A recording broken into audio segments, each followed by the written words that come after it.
बिटिसिनि गोहोआ थारैनो लासै लासै गोमालांमारबाय नामा?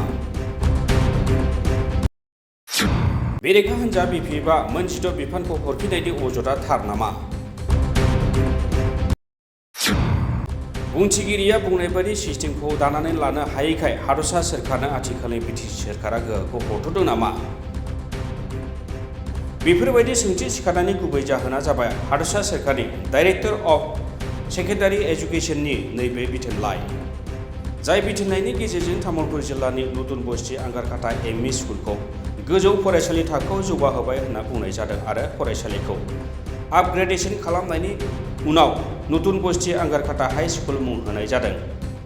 जों बयबो मिथिगौ दि बिटिसिआव सोलोंथाइ बिफाना कलेज थाखोसिम बिटिसिनि ट्रेन्सफार साबजेक्ट। अब्ला हादरसा सोरखारनि डाइरेक्टर अफ सेकेन्डारि एजुकेशननि बिथोनगिरि ममता हजाया बैथि दाननि 22 जुलाइआव बेबायदि बिथोनखौ माबायदि हरनो हाखो?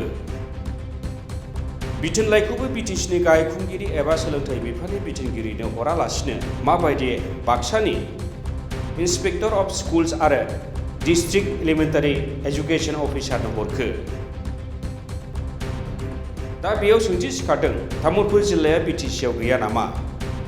जाय खामानिखौ बिटिसि सोरखार एबा बिटिसिनि सोलोंथाइ बिफाना मावनांगौ बेखौ बोरै हादरसा सोरखारनि सोलोंथाइ बिफाना बिथोन होनानै मावखो?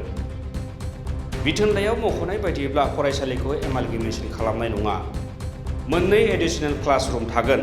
साबा साइन्स आरो आर्ट्स आयदानि ग्रेजुवेट डिग्री गोनां फोरोंगिरि थानांगोन। आरो फारसेथिंजाय मख'दों बे आपग्रेडेशननि थाखाय गोदान फोरोंगिरि पस्ट क्रिएट खालामनाय जानाय नङा आरो राङारि अनसुंथाइबो होनाय जानाय नङा। आपग्रेडेशन खालामनाय फरायसालियाव थाखानाय ग्रेजुवेट फोरोंगिरिजोंनो क्लासखौ खालामनायनि बिथोन होदों। जुदि फरायसालियाव साबा ग्रेजुवेट फोरोंगिरि गैयाब्ला मा जागोन? बे बिथिङाव बिटिसिनि सोलोंथाइ बिफाना मा खालामनो हागोन? गुबुन फारसेथिं आपग्रेडेशन खालामनायखौ बिटिसिनि सिइएम प्रमद बर' बिथाङा समाजारि बिजोङाव बरायनायखौ नुनो मोन्दों। गावनि गोहोखौ बाहायनानै गावनो बानायनांगौआ बिटिसिनि सोरखारजों सोमोन्दो लाखियालासेनो आपग्रेडेशन खालामनायखौ बरायबावनायखौ नुनो मोन्दों। बेसेबां लाजिथावना बाथ्रा!